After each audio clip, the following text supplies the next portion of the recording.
नमस्कार। आज के इस विशेष ऐतिहासिक विश्लेषण में हम एक ऐसे युद्ध की बात करने वाले हैं जिसने 16वीं सदी की पूरी दिशा ही बदल कर रख दी। घाघरा का युद्ध ये कोई आम मैदानी जंग नहीं थी। ये एक ऐसा ऐतिहासिक टकराव था जो जमीन के साथ साथ पानी में भी लड़ा गया था। आइए बिना किसी पक्षपात के सीधे इतिहास के पन्नों में उतरते हैं और समझते हैं कि कैसे इस एक युद्ध ने उस समय के पूरे साम्राज्य की नींव को हिलाकर रख दिया था। इन शब्दों पर जरा गौर करें। घाघरा नदी का पानी खून से लाल हो गया था। सच कहूं तो ये कोई बढ़ा चढ़ाकर बोली गई बात नहीं है। ऐतिहासिक स्रोत साफ बताते हैं कि ये लड़ाई इतनी भयंकर और खौफनाक थी कि इसका असर सिर्फ मैदानों तक सीमित रहा ही नहीं। बस उस दृश्य की कल्पना कीजिए जहां तलवारों और तीलों की बौछार के बीच बिहार में बहने वाली शांत घाघरा नदी का पानी सचमुच सैनिकों के खून से लहूलुहान हो गया था। इतिहास में शायद ही किसी युद्ध की भयावहता को इतनी तीव्रता से दर्ज किया गया हो। ठीक है, चलिए इसमें गहराई से उतरते हैं। ये जो कालक्रम है ना, ये उस दौर की कहानी बिल्कुल साफ कर देता है। सिर्फ 3 साल, हाँ मात्र 3 साल का ये एक ऐसा विस्फोटक कालखंड था जिसने इस पूरे इलाके का राजनीतिक नक्शा ही बदल दिया। 1526 में पानीपत के युद्ध से कहानी शुरू होती है, 1529 में यही घाघरा का युद्ध होता है और फिर ठीक 1 साल बाद 1530 में बाबर की मृत्यु। ये सिर्फ कुछ तारीखें नहीं हैं, बल्कि एक साम्राज्य के उदय और उसकी भारी कीमत चुकाने की पूरी कहानी है। तो आइए देखते हैं कि 1526 के बाद आखिर ऐसा क्या हुआ जिसने 1529 के इस खूनी खेल की नींव तैयार की। खंड 1, पानीपत के बाद की चुनौती। जहां हारे हुए अफगान शासक अभी भी दिल्ली की सत्ता वापस पाने की साजिशें रच रहे थे। बात यह थी कि पानीपत का युद्ध हारने के बाद भी अफगान शासक चुपचाप नहीं बैठे थे। वो पर्दे के पीछे लगातार अपनी चालें चल रहे थे। वही 1200 ईस्वी से दिल्ली सल्तनत पर राज कर रहे इन शासकों के लिए अपनी सत्ता छिन जाना कोई छोटी बात तो थी नहीं। यहाँ एक बहुत ही दिलचस्प तुलना देखने को मिलती है। एक तरफ है बाबर की विशाल और विजयी सेना जो उस समय तक बेहद ताकतवर बन चुकी थी, और ठीक उसके सामने इब्राहिम लोधी का भाई महमूद लोधी जो बदले की आग में पूरी तरह जल रहा था। इन विद्रोहियों के पास ना तो कोई बहुत बड़ी सेना बची थी और ना ही कोई खास हथियार। वो बिल्कुल तैयार नहीं थे, फिर भी उनका संकल्प एकदम पक्का था। खंड 2, उभरता अफगान विद्रोह। एक ऐसा गुप्त गठबंधन जो पर्दे के पीछे से अपनी ताकत बढ़ा रहा था। अब ये विद्रोह अचानक कैसे मुमकिन हो पाया? दरअसल इसके पीछे बंगाल के शासक सुल्तान नुसरत शाह का गुप्त समर्थन था। उसने देखा कि बाबर तो चंदेरी की लड़ाई में व्यस्त है।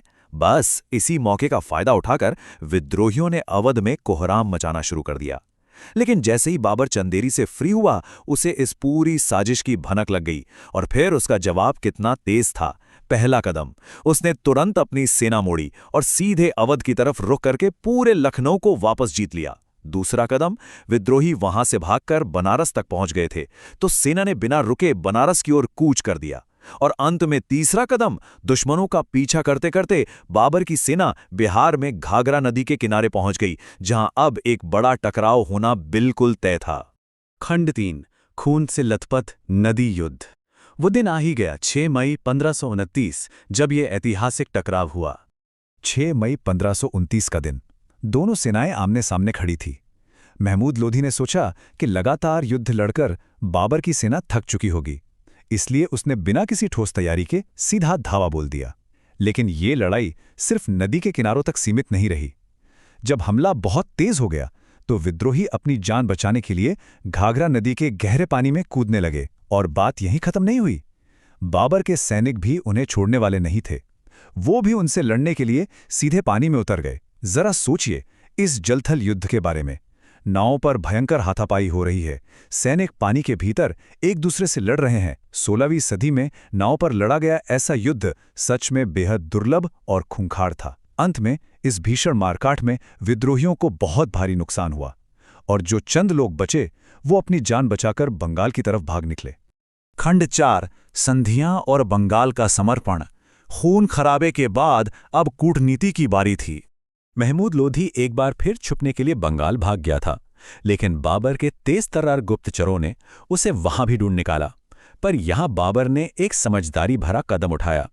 खून खराबा और आगे बढ़ाने के बजाय उसने शांति समझौता करना सही समझा। अब जो बात यहां सबसे दिलचस्प है वो ये है कि इस संधि का संतुलन कितना शानदार था। बंगाल का शासक अच्छे से जानता था कि अगर अब बाबर से पंगा लिया तो उसका अपना राज्य खतरे में पड़ जाएगा। तो समझौता कुछ ऐसा हुआ, बाबर ने वादा किया कि वो बंगाल के क्षेत्र पर हमला नहीं करेगा और बदले में बंगाल ने वादा किया कि वो किसी भी अफगान विद्रोही को अपने राज्य में पनाह नहीं देंगे। इस आपसी गैर आक्रामकता समझौते ने बंगाल की तरफ से आने वाले खतरे को पूरी तरह से खत्म कर दिया। तो अब सवाल उठता है कि उस मुख्य विद्रोही महमूद लोधी का आखिर क्या हुआ। उसे इस जागीरदारी व्यवस्था के जरिए शांत कर दिया गया। ये जागीरदारी असल में एक ऐसा सिस्टम था जिसमें किसी नेता को एक विशेष जमीन या इलाका दे दिया जाता था। इससे होता यह था कि उस नेता को वहां से आय यानी इनकम तो मिलती रहती थी, लेकिन उसकी सैन्य और राजनीतिक ताकत पूरी तरह सीमित कर दी जाती थी। इसी संधि के तहत महमूद लोधी पर बंगाल से बाहर निकलने पर सख्त पाबंदी लगा दी गई। उसे बंगाल के अंदर ही एक जागीरदारी सौंप दी गई और इस तरह उस खतरे को हमेशा के लिए शांत कर दिया गया। खंड 5 बाबर के अंतिम दिन। इतने युद्ध और खून खराबे के बाद अब एक थके हुए शासक की शांति की तलाश। सिंधु नदी से लेकर हिमालय तक अपना साम्राज्य फैलाने के बाद बाबर अंदर से पूरी तरह थक चुका था। लगातार जंग लड़ते लड़ते उसे अब बस शांति चाहिए थी। लेकिन इतिहास की विडंबना तो देखिए, 1529 के आखिर में वो शांति की तलाश में काबुल जाने के लिए निकल ही रहा था कि अचानक सत्ता पलटने की साजिश की खबर आ गई और उसे मजबूरन वापस आगरा लौटना पड़ा।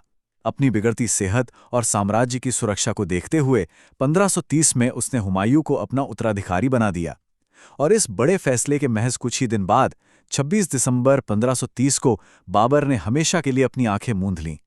तो इस पूरे घटनाक्रम को समझने के बाद एक बहुत ही बड़ा और सोचने वाला सवाल सामने आता है।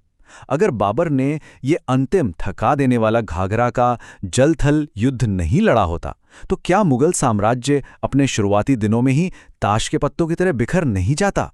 इस पर जरूर विचार किया जाना चाहिए।